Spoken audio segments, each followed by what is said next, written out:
ابو شاکر دیسانی آتا ہے, ابو شاکر دیسانی چھٹے امام کی خدمت میں گفتگو کرتا ہے, یا جعفر ابن محمد, اے جعفر ابن محمد دلنی علی معبودک, مجھے ذرا اس کے بارے میں بتاؤ کہ جس کی تم عبادت کرتے ہو, ثابت کرو خدا کو.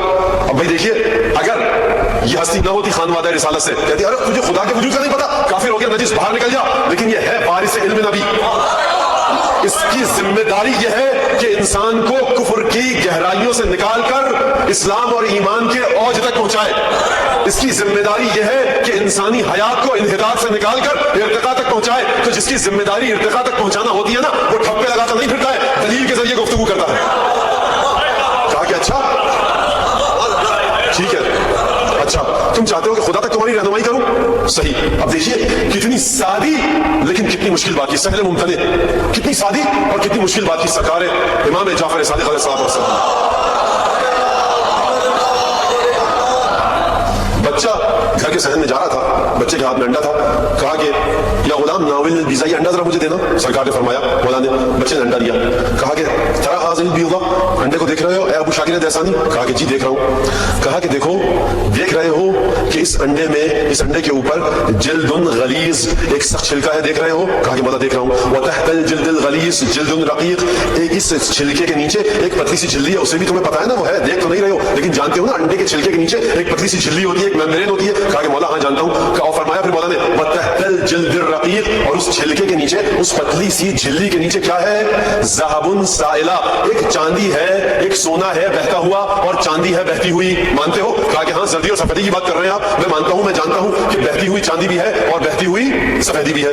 کئی سب باتیں مانتے ہو نا؟ کہا کہ ہاں. دیکھیے سمجھ جائیے خانوادہ نبوت اور رسالت کی گفتگو کا انداز, ہر چیز کو ثابت کرتے ہوئے آگے بڑھتے ہیں, ڈنڈا لے کر نہیں کھڑے ہو جاتے. مانتے ہو نا اس انڈے کو دیکھا تم نے؟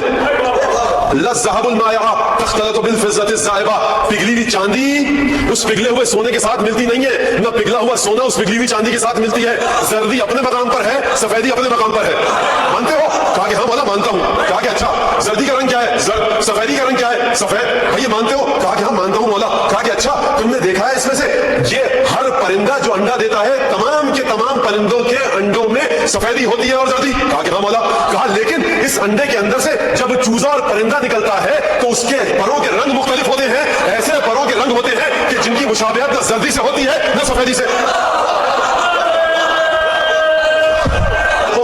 مثلو الوان الطیر والطواویس, تم نے دیکھا مور بھی اسی انڈے میں سے نکلتا ہے, کتنے خوشنما رنگ ہوتے ہیں. کبوتر بھی اسی میں سے نکلتا ہے, مرغی بھی اسی میں سے نکلتی ہے. دنیا کے تمام پرندے تو چھوڑو, بعض رینگنے والے جانور تک انڈے دیتے ہیں. عجیب مسئلہ ہے کہ حیات کا, کہ انڈے میں سے حیات نکل رہی ہے. انڈے کی خصوصیت ظاہری ایک ہے, حیات جو انڈے میں سے نکل رہی ہے وہ مختلف ہے.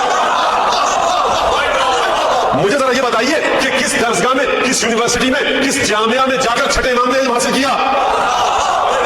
کوئی تھی مدینہ میں ایسی یونیورسٹی جو بایولوجی, باٹنی اور زولوجی کا علم سکھاتی ہو؟ اگر سکھاتی ہو تو مجھے بتائیے ایک دن کے لیے بھی کبھی سرکار جعفر ابن محمد وہاں گئے ہو؟ یہ کون سا علم ہے؟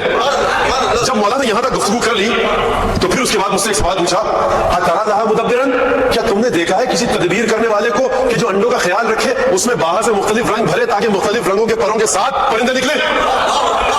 جب مولا نے مجھ سے یہ سوال کیا نا تو روایت کے جملے ہیں فاطرۃ ملین, اس نے سر جھکا لیا اپنا, لاجواب ہو گیا. کرے تو کیا کرے, سرکار بھی بیٹھے رہے, ابو شاکر دیسانی بھی بیٹھا رہا سر جھکا کر. کچھ ثانیے, کچھ دقیقے, کچھ لمحے گزرے, سر اٹھایا, عجیب جملہ کہا, اشہد ان لا الہ الا اللہ واشہد ان محمدا عبدہ ورسولہ واشہد انک, اور گواہی دیتا ہوں خدا ایک ہے, محمد اس کے رسول ہے, اور گواہی دیتا ہوں کہ آپ محمد مصطفیٰ کے وارث ہیں.